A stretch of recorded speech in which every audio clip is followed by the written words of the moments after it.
ناوی خوای بەخشندەی مهرەبان، حەمد و سەنا و سوپاس و ستایشی بێپایان خوای پەروەردگاری جیهان، درود و سەلام لەسەر پێغەمبەری ئازیز و خۆشەویستمان صلی الله عليه وسلم و لەسەر ئەهل و بەیت و هەموو یاران و هەموو شوێنکەوتوانیان تا کۆتا زەمان. سەلامی خوا لە هەمووتان بێ. خۆشەویستان، ئەسڵ لە ئینسانە ئەوەیە کە ئینسان تاعەتی خوا بکە، دوور بگرێ لە مەعسیەتی خوای پەروەردگار. ئەسڵ وایە ئینسان گوناح نەکە، ئەسڵ وایە ئینسان تاوان نەکە. بەڵام ئایا ئێمە پارێزراو ئەبین لە گوناحکردن؟ ئایا ئەتوانین خۆمان بپارێزین لە گوناح؟ بڵێ ئەتوانین، بەڵام دڵنیابن كل بني آدم خطاء وخير الخطائين التوابون. دڵنیابن هەموو بەنی ئادەمێ قابلە بەوەی غەڵەت بکە، قابلە بەوەی گوناح بکە، قابلە بەوەی تووشی گوناح ببێ، تووشی هەڵەکردن ببێ. جا ئەگەر بێت و یەکێک لە ئێمە تووشی هەڵەکردن هات، خوای تەعالا ستری کرد، دای پۆشی، کەس بە هەڵەکەی نەزانی.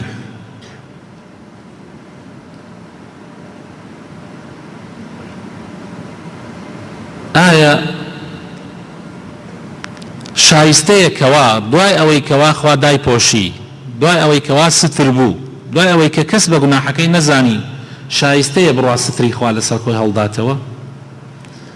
شایستەیە کە بڕوا لە ناو خەڵکا باسی ئازایەتی خۆی بکا و جورئەتی خۆی بکا لەسەر گوناحکردن؟ ئەمەیە بابەتی ئەمڕۆمان کە شەریعەت قەدەغەی لێ کردووە، ئەویش المجاهرة بالفسق، يعني من الممنوعات من المنهيات عنه المجاهرة بالفسق. ئەوەیە کە ئینسان بە ئاشکرا گوناح بکە، یان عەفوەن کە گوناحی کرد دوای ئەوە ئاشکرای بکە، لەناو خەڵکە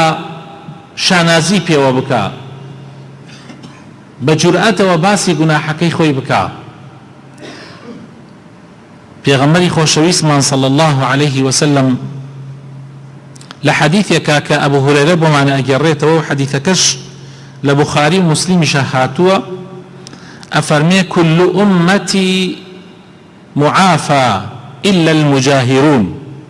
ئەفەرمێ هەموو ئومەتی من لەوانەیە خوای گەورە ڕەحمیان پێ بکا و خوای تەعالا بەری عەفواتی خۆیان بخۆی بخات، لەوانەیە خوای گەورە بیان خاتە بەری عەفواتی خۆی، إلا المجاهرون نەبێ. مجاهرون کێن؟ ئەوانەی کەوا گوناح ئەکەن، خوا ستریانەکە، ئەوان ستری خوا هەڵەماڵن لەسەر خۆیان، شانازی بە گوناحکردنەوە ئەکەن. وإن من الجهال أن يعمل الرجل عملا بالليل، جۆرێک لە جۆرەکانی ئاشکرا گوناحکردن یان گوناحکردن بە ئاشکرا ئەوەیە ئینسان شەوان گوناحێک ئەکا، ثم يصبح وقد ستره الله، بەیانی ئەکاتەوە و ڕۆژ ئەبێتەوە خوای تەعالا گوناحەکەی بۆ داپۆشیوە، فيقول بە شانازیەوە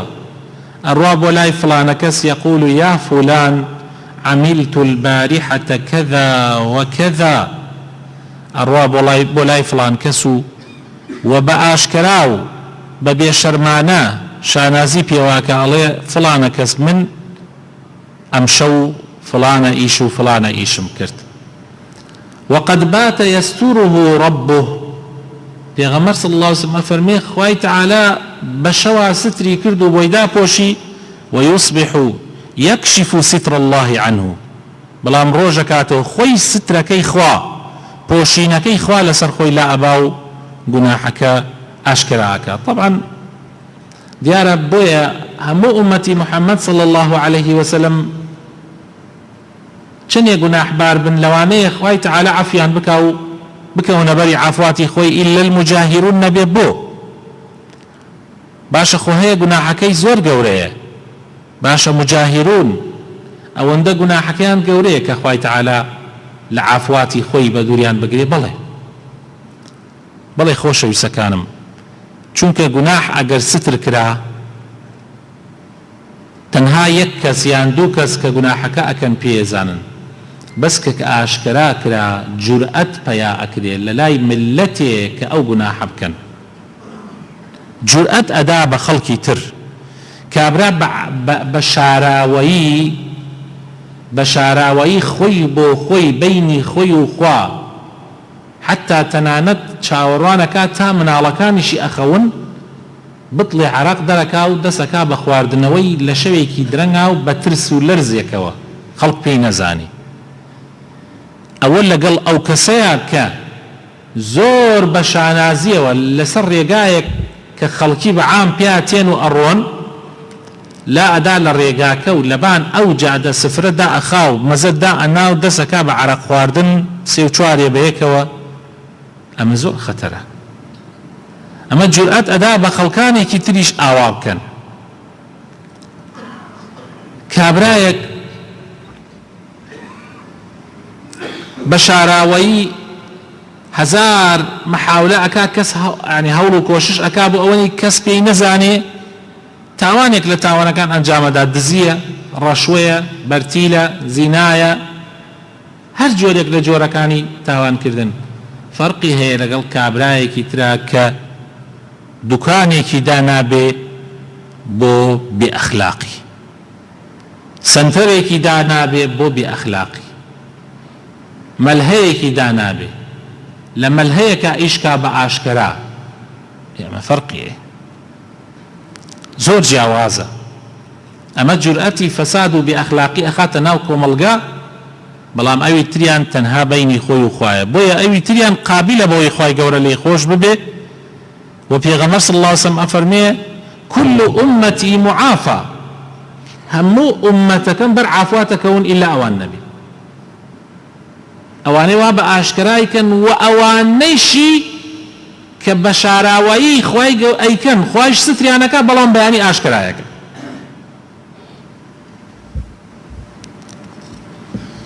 ئیمامی بوخاری لە صحیحەکەیە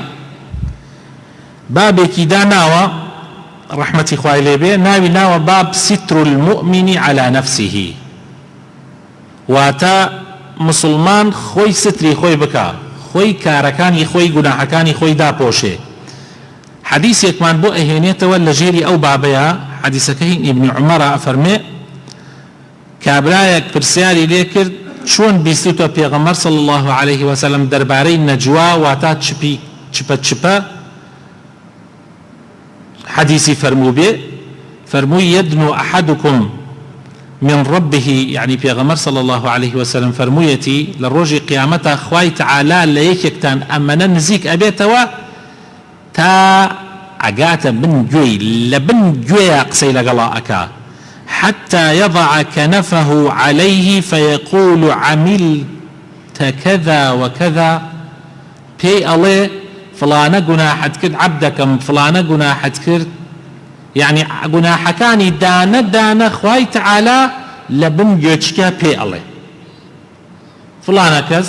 فلانە گوناحت کرد ها کاتێ گەنج بووی تەمەنت ئەوەنە ساڵ بوو لە فلانە شوێنە ئەو گوناحەتە کرد ها کاتی خۆی مۆزەف بوو لە فلان دائیرەیە ئەوەت کرد ها کاتی خۆی مەسەلەن دوکانت هەبوو لە فلانە شوێنە ئەوەت کرد یعنی دانە دانە گوناحەکانت ئەخاتەوە بیر خوای تعالی ئەمیش دانە دانە طبعا مەجالی تیانە ئاعترافەکات و ئەڵێ بەڵێ خوایە ئەرە وەڵڵا کردم بەڵێ خوایە گیان کردم دانە دانە ئاعترافی لەسەرەکە فيقرره بياني بيا أنا منافق نية چونکە منافق لەوێش ئینکاریەکە تصور أكن منافق لو شوێنە ئەڵێ نەمکردێ ئەشزانێ خوا ئێسا ویستی لەسەر بێ یەکسەر فیلمەکەی لێدا إنا كنا نستنسخ ما كنتم تعملون. لقل أوشا لا يعترف، المنافق لا يعترف. اعترافنا بلام إيمان دار المؤمن يعترف لربه فيقول إي ربي عملت كذا وكذا، إي ربي عملت كذا وكذا، فيقرره ثم يقول إني سترت عليك في الدنيا، بي الله من لدنيا توم ستر كرت دام بوشيد، وأنا أغفرها لك اليوم وأمرون من ليت خوشبهم. يعني خواهي تعالى دعاء أو اعترافي بيئكات أم جا خواهي تعالى لي خوش به إلا أو قناحانا نبيك خوي أشكراي كردوا كشانازي بيوا كردوا.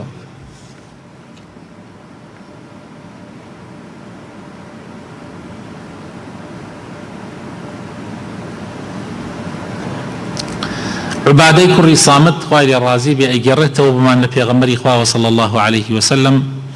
أفرمي بيغمري خواه صلى الله عليه وسلم أخذ عنا البيعة ليلة العقبة، لشوي بيعتا شوي عقبة ككو ملك لأنصار كان هاتبون بيعتي عن بيغمر صلى الله عليه وسلم دا كبيغمر كوجب كابروا ولايان عباديك يقول لوانا لو هفتاو دو كسبون وعبادة لنقيب كان شان بو دوانزا نقيب لها البجاردن بيغمر صلى الله عليه وسلم. عبادة كان أحد النقباء ليلة العقبة. حديث كمان بو أجيرته عليه بيغمر صلى الله عليه وسلم بيعتي لي ورقدين واتا عهد بيماني لي ورقدين دسي خستا دستي مباركي خسنا ودسي يكبا كمان وفرموي أم بيعة بيبدن ألا تشركوا بي شيء بالله شيئا، شريك بوخوا قرار مدن، ولا تسرقوا دزي مكان يكا، ولا تزنوا زنا مكان، ولا تقتلوا أولادكم من لكانتان مكوجن، ولا تأتوا ببهتان تفترونه بين أيديكم وأرجلكم. بختيانو قسيه تشوبوش بو خلق هالمبسن. ولا تعصوا في معروف بيجويب خواو بيغمركي مكان لتشتيكا كأشكرايا أمريك للاين خواو هاتوا للاين بيغمري خواو هاتوا للاين كاربدستي مسلمانان وهاتوا بس أمريكا معروفة شاكية مخالفة دينية نابي بيجويب كي. فمن وفى هركسي أمانة وفى بك بن بيعته فأجره على الله،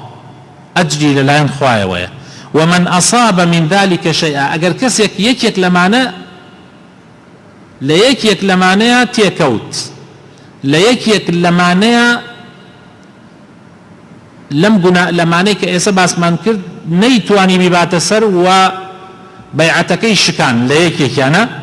فعوقب به في الدنيا أجل الدنيا عقوبة درا فهو كفارة له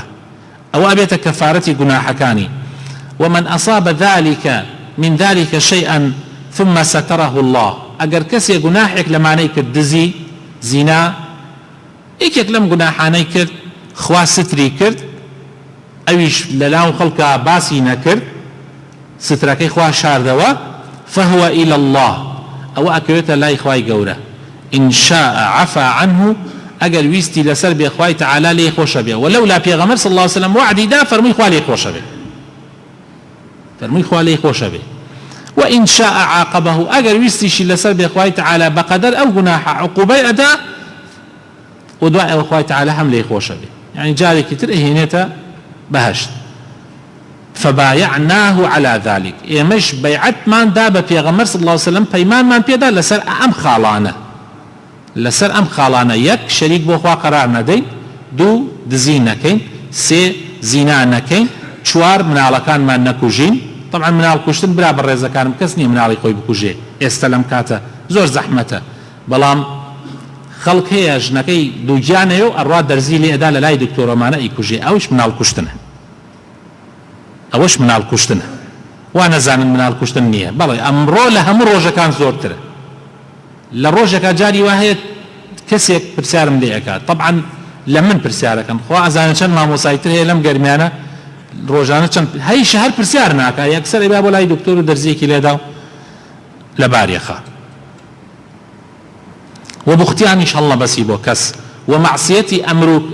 ئەمری کاربەدەستانیش نەکەی لە شتێکا کە جوان و ڕێک و پێک بێ و مخالفەی شەرع نەبێ.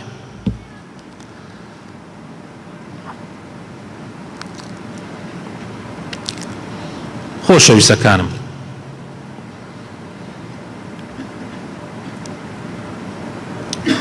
لەوانەیە کێک پرسیار ئێستا لەمە بکە بڵێ باشە قەینا تو ئەڵەی مامۆسا ئەڵەی ئەگەر کێ گوناحێکی کرد ستریکە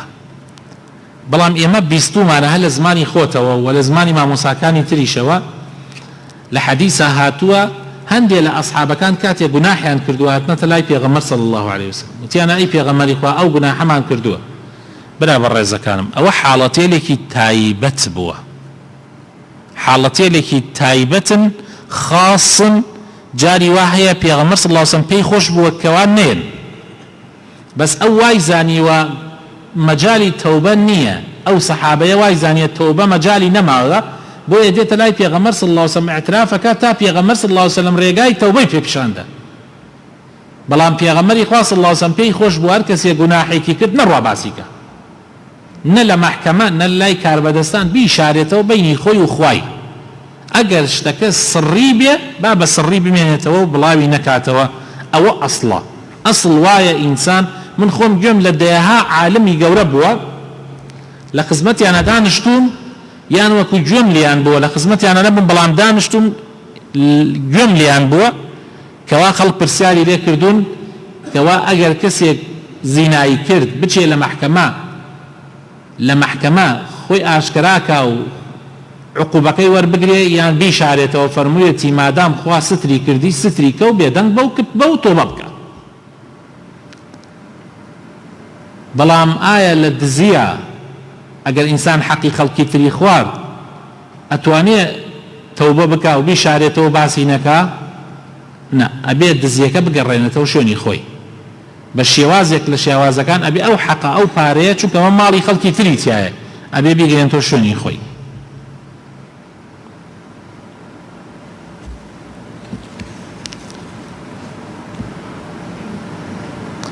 لێرە مەسئلەیەتر دێتە ناو ئەویش ئەوەیە ئێمە وتمان هەموو بەشەرێ گوناحەکات جاری وا هەیە کەسێک گوناحێکەکە خوای گەورە ستری ناکە ئاشکرایەکە کەسێک گوناحێکەکە خوا ستری ناکە ئاشکرایەکە مەسەلەن کابرا عەرەقە خوا یا کابرا زیناکە یا کابرا گوناحێک لە گوناحەکانەکە ئایا تۆ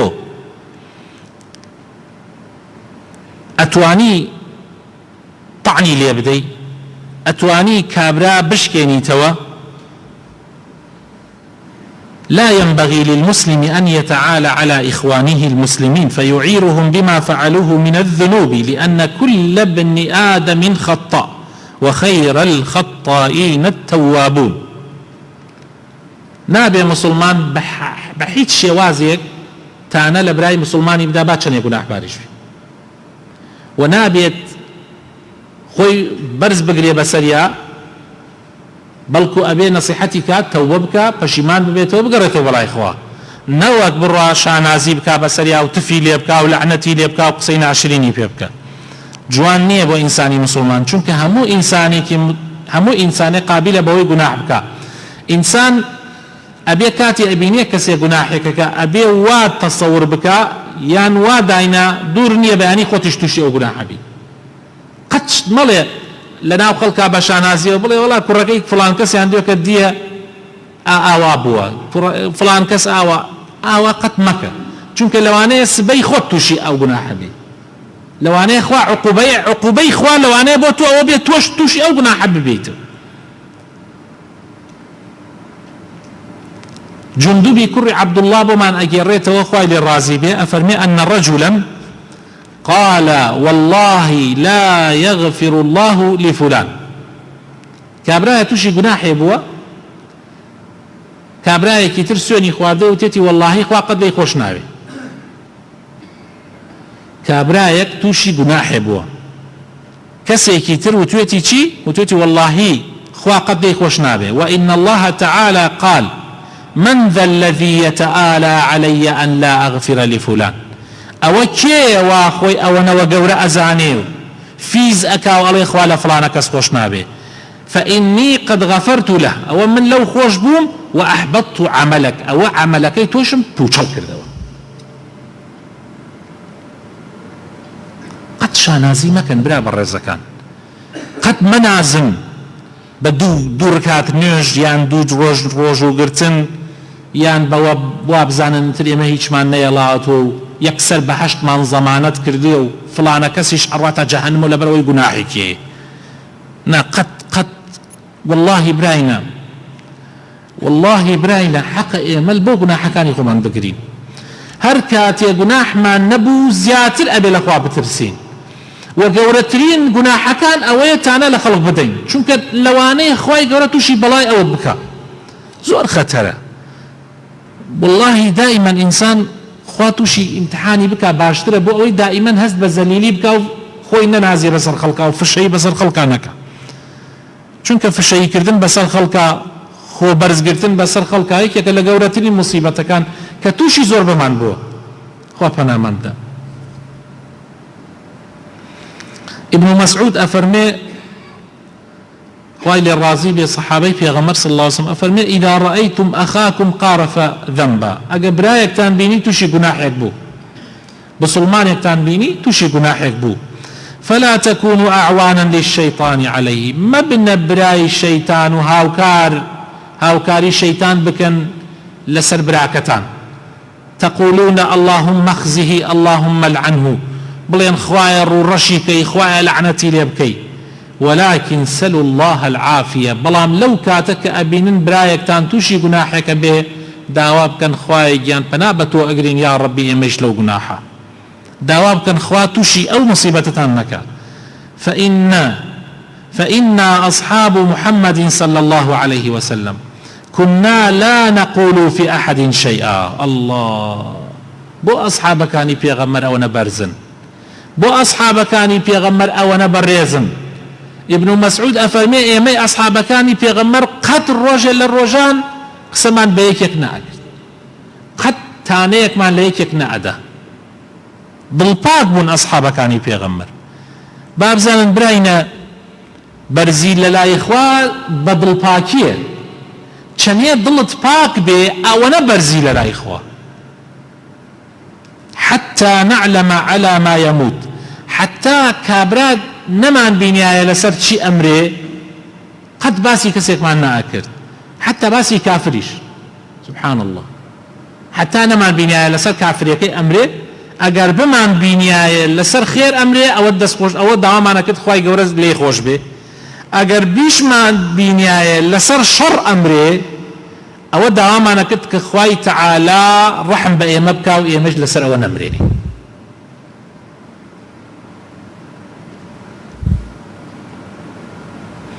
ئەبوو دەردا خوای لێ ڕازی بێ هەر ئەصحابەی پێغەمبەر صلی الله عليه وسلم ئەفەرمێ ڕۆژێکیان کابرایەکی بینی خەریکی گوناحێکە یعنی گوناحێکی کردووە و خەڵکی جمێنی پێدەن خەڵکی قسەی پێەکەن جمێنی پێدەن ئەویش فەرمووی مسلمانان ئەڕەئەیتم لەو وەجەدتموه في قەلیب مسلمانان ئەگەر ئەم کابرایەتان ببینایە کەوتۆتە ناو بیرێ قوولەوە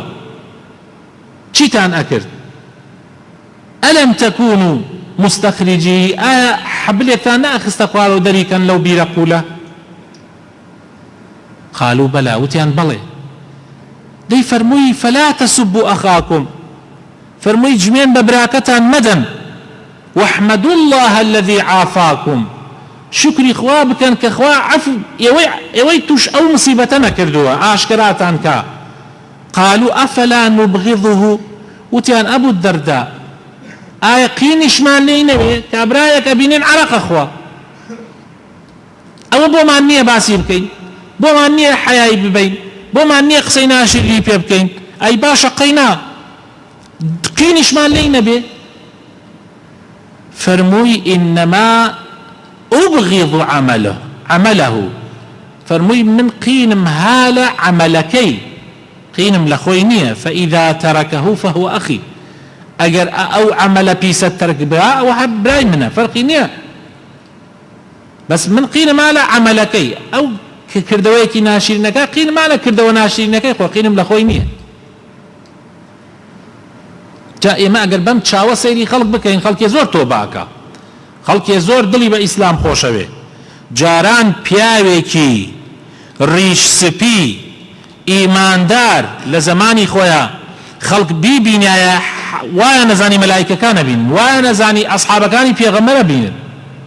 خەڵک جاران کە ئیماندار ئەبوو ئاوا ئیماندار ئەبوو بەس ئێستا ئەهلی ئیمانی ئێستا ئەوانەی ئەهلی مزگەوتی ئێستن سبحان الله گۆڕاون ئێستا ئەهلی مزگەوت فشەیی بەسەر خەڵکاکەن ئەنازن بەسەر خەڵکا خۆیان بە گەورە ئەزانن خەڵک ئەدوێنن خەریکی گوناحە سەلامی لێ ناکەن یعنی وە ئوسلوبێکی تر لەگەڵ خەڵکا تەعامولەکەن ئەو ئوسلوبە وای کردووە خەڵک حەزی لە ئەهلی مزگەوت نییە.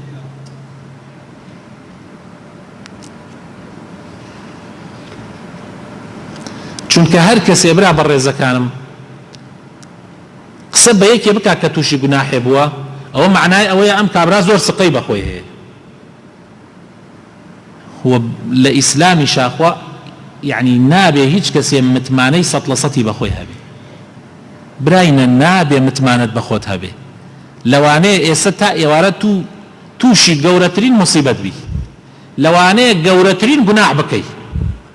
کێ زەمانەتەکە بەس پشت بەخوا بۆسە پشت بەخۆت مەبەسە متمانەت بەخوا بێ متمانەت بەخۆت نەبێ بەشەر زۆر زەعیفە نەتان بینیوە سەحابە بۆ جاروایە تووشی گوناح بووە نەتان بینیوە گەورەترین ئەولیاکان تووشی گوناح بوون جاری وا هەیە ئەولیای وا هەبووە زۆر زۆر عیبادەتی کردووە چەندین ساڵ لێ بڕاوە بەس بۆ عیبادەت بەڵام لەوەدا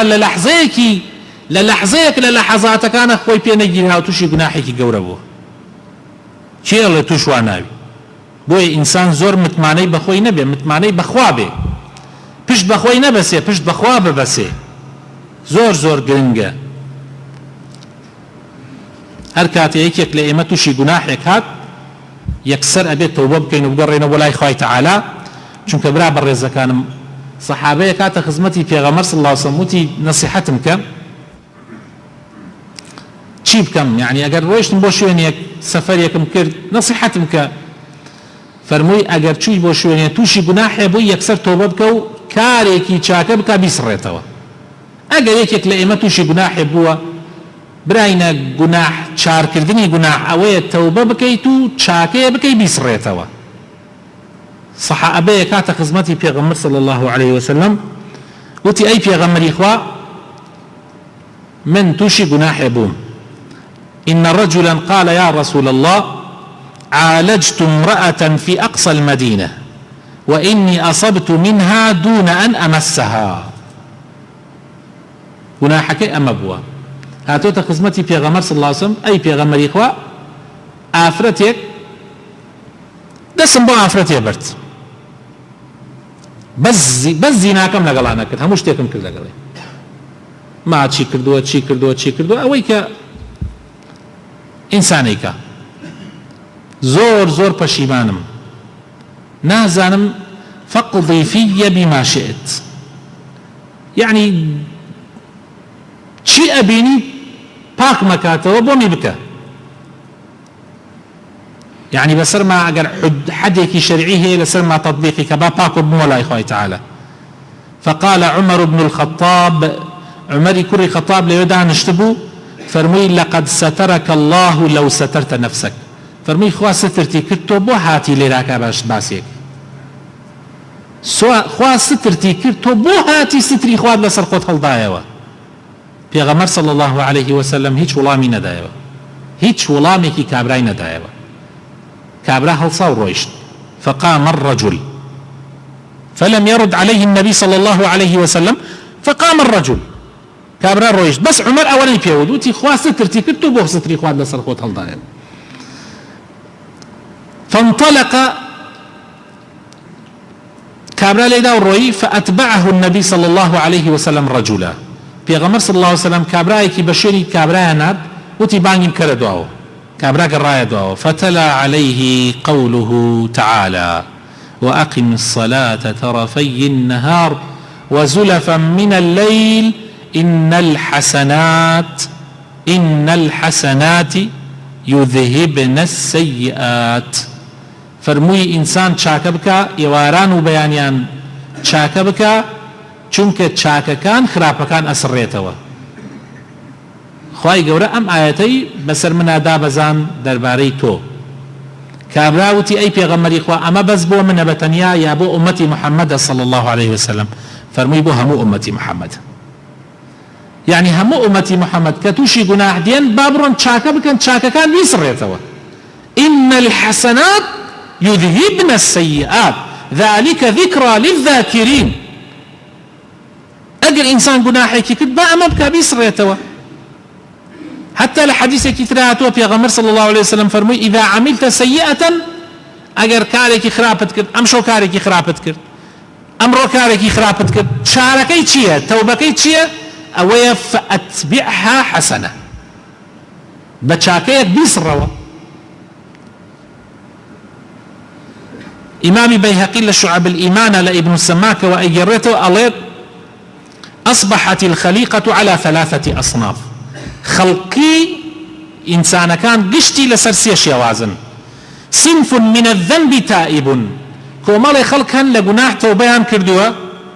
موطن لنفسه على هجران ذنبه بريار داوى تنقرته وسر جناح لا يريد أن يرجع إلى شيء من سيئاته نايو جاريكي تلبقرته وسر جناح كاني فهذا المبرز أما أويك لا إخوة تعالى ديارو برزو كسيكي برزة أما جوريك لجورة كان. وصنف يذنب ثم يندم ويذنب ويحزن ويذنب ويبكي كومالكي ترهن جناح أكن بشمان بنوا دوای ماوەیەکەم گوناحێک تر ئەکەن ئەمجا بێتاقەت ئەبێ دوای ماوەیەکی ترم گوناحێک ئەکاتەوە ئەمجا ئەگیرێ هذا يرجى له ئەمەشە جێی هیوایە کە خوای تەعالا لێی خۆش ببێ و عەفی بکا و لە گوناحەکانی ببورێ ويخاف عليه بەڵام لەولا شۆ ترسی لەسرە خوا نەخواست لەسەر گوناحێک بمرێ لە کاتی گوناحکردنێکا بمرێ. أما صنفي دوهم. صنفي سهم وصنف يذنب ولا يندم، يعني يذنب ولا يندم ولا يحزن ولا يبكي، فهذا الكائن الحائد عن طريق الجنة إلى النار. كوملكن جناحكن شانازي بيواكن عجقي نادني توبناكن پشیمان نابنوا بو گناحكيان خم ناخون بو گناحكيان ناگيرين امانه براسي للرقاي الراس لا ينداوا خوابنا من ده. يا ربي خوايا بخاتنا وجوانا كان خود رحمن بيبكي هداية من بدي نور إيمان بخيط اطلقان مانوا لو أنا من بقيري كوابا أشكرا جناحنا كان يا ربي لو أنا من بقيري أجر جناحي شان كرد تو سترت كردن أوان ستري تو هلا دنوا. يا ربي خوايا بخاتنا وجوانا كان خود بخاطر اسمي عظمي خود خوايا عفو من بكي خوايا عفو من بكي خوايا لمن خوش ببي يا ربي خوايا لمن خوش ببي يا ربي خوايا دعوات لي أكين بم مانجا بيروزا بم روجا بيروزا كإمتى بروجوين إما روجو كمان كين عملك لبيني خمان وخوتا يا رب العالمين دعوات لي أكين خوايا يا ربي خوايا بكي تغفراني جناح كان مان يا ربي خوايا بكي تغفراني جناح كان مان خوايا رجوع طاعت من لقبول بكي يا ربي شون يوجي كان من لقبول بكي يا ربي خوايا دعاء كان ما لقبول بكي يا ربي قرآن خلنا كان ما لقبول بكي يا ربي ذكر كان ما لقبول بكي يا ربي خوايا بخاتنا وجوانا كان خود دعوات لي أكين خوايا لا